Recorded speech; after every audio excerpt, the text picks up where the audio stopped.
नमस्कार। नदी ज्ञान यात्रा में आपका स्वागत है। और एक जल प्रहरी के रूप में पर्यावरण को संरक्षित करने के रूप में, क्योंकि क्लाइमेट चेंज का जो असर 2025 में हमने देखा, आज हम सितंबर 2024 में यहाँ बगल में स्फटिक शिला के और आरोग्य धाम के बीच में यहाँ पर खड़ा हूँ।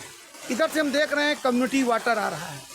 अभी एक वीडियो में देख रहा था, उस वीडियो में अटल जी कह रहे थे, जब मैं पीछे बैठा करता था तब मैंने एक बात बोली थी कि ये जो हमारी पब्लिक सेक्टर है, कम्युनिटी है, इस कम्युनिटी को इसके हाथों से हमें काम कराने की ज़रूरत है।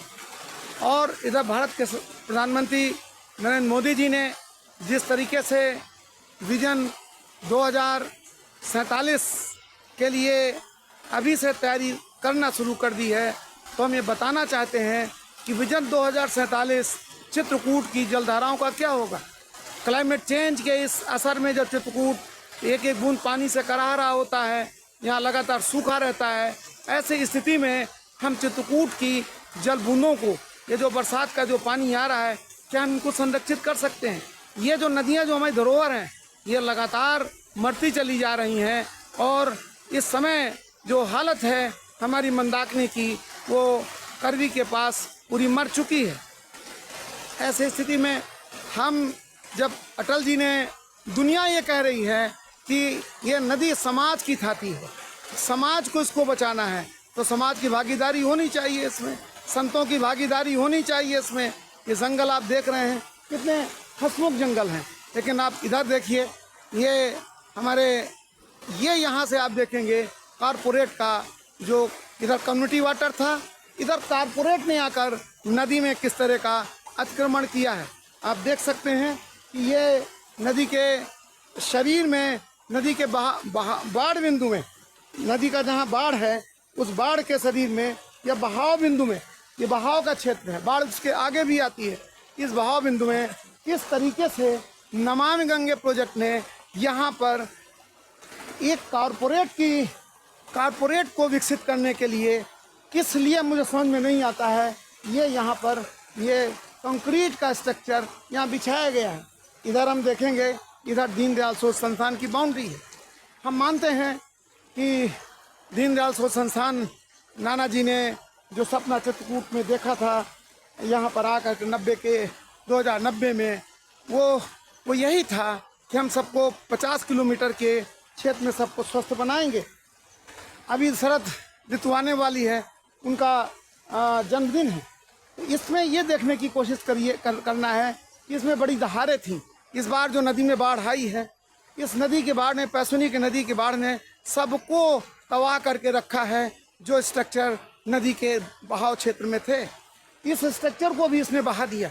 ये नदी में दहारें हैं, ये नदी में दहारें आपको बताना चाहूँगा कि नदी में जो दहारें हैं, ये दहारें अनसुईया से लेकर के और लगातार इधर पीछे आप देखेंगे तो आरोग्य धाम और स्फटिक शिला के बीच में दहारें हैं।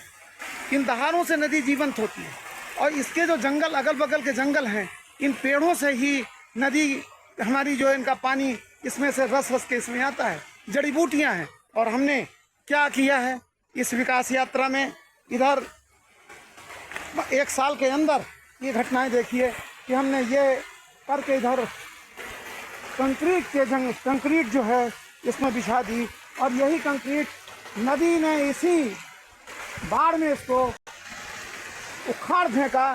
करीब करोड़ों रुपए का नुकसान आपको समझ लीजिए इसमें हो गया। तो नमामि गंगे प्रोजेक्ट का क्या अर्थ है? ये क्या इससे नदी पुनर्जीवित होगी? नमामि गंगे में ये गंगा की एक यमुना के साथ सहायक नदी है, तो इसमें जो नदी पुनर्जीवन के काम होने चाहिए थे, जंगल को बचाने के, ऊपर के जो एरियाज़ हैं उनमें छोटे छोटे पानी को रोकने के जो प्रयास करने के लिए थे, पहाड़, अब इन्होंने ये नमामि गंगे प्रोजेक्ट में देखिए कितना सुंदर काम किया है। और ये देखिए कि इन्होंने ये पूरा जो जंगल था, ये देखिए, ये बताने की कोशिश करूँगा इधर कि अकेला हूँ, अकेला चलता रहूँगा। और ये देखिए किस तरीके से पेड़ उखाड़े गए हैं। और ये पेड़ जो उखाड़े गए हैं, ये आप क्या समझते हैं, इन पेड़ों से ही तो नदी निकलती है, जलधाराएं निकलती हैं। और इनकी जो हत्या हुई है वो क्या आने वाली पीढ़ी की हत्या नहीं हुई है? इधर से उठा के देखिए नदी के किनारे किस तरह से बोल्डर लगाए गए हैं। ये जो सारा खेल है, ये कारपोरेट अप्रोच का खेल जो है, हमें नहीं लगता है कि गुड गवर्नेंस कहीं दिखाई देती है। और जब गवर्नेंस गुड नहीं होगी, मिनिमम गवर्नमेंट मैक्सिमम गवर्नेंस का मॉडल चित्रकूट के अंदर नहीं है, तो मैं निवेदन करूंगा दीनदयाल शोध संस्थान से, यहाँ के सामाजिक जितने संगठन हैं, सारे लोगों से, अगर चित्रकूट में स्वास्थ्य को जीवंत रखना है तो यहाँ की जलवायु को आपको स्वस्थ रखना पड़ेगा। ये नदी के साथ नदी हत्या के जो काम हैं वो बंद करने पड़ेंगे। नाना जी 50 किलोमीटर के रेडियस में जो चाहते थे कि यहाँ कोई बीमारी ना होने पाए, हम सोच रहे हैं आज जब आप हमारी नदी मार देंगे, हवा मार देंगे, जंगल मार देंगे, तो क्या सोचते हैं क्या हम बच पाएंगे? चित्रकूट की जो जलधाराएं हैं, मंदाकिनी है, पैसुनी को देख लीजिए आप, उसने पूरा मार दिया है। पैसुनी के सरयू के संगम को आपने पूरा मार दिया है। उन पर आपका कहीं केंद्र बिंदु, कहीं बात नहीं है, नदी के सीमांकन पर बात नहीं है। तो मैं निवेदन करूंगा यहाँ के सामाजिक संस्थाओं से, अभय जी से भी निवेदन करूंगा, सभी से निवेदन करूँगा, यहाँ के जिलाधिकारी से, भारत के माननीय प्रधानमंत्री जी से, भारत के राष्ट्रपति जी से, उत्तर प्रदेश मध्य प्रदेश के मुख्यमंत्री जी से, साहब अगर 2047 का विजन तय करना है तो चित्रकूट की जलधाराओं को पुनर्जीवन पर बात कीजिए, इनके सीमांकन पर बात कीजिए, और नदी के बहाव क्षेत्र में निर्माण बंद हो, नदी के सीमांकन के क्षेत्र में पक्के निर्माण बंद हो, उनमें जंगल लगाने की कोशिश कीजिए। आप अगर ऐसा करेंगे तो हम मानेंगे कि 2047 चित्रकूट का विजन सुंदर और अच्छा होगा। और कम्युनिटी को उससे संवाद करके मुझे लगता है निर्णय लेने चाहिए, अकेले कमरे में बात नहीं होनी चाहिए।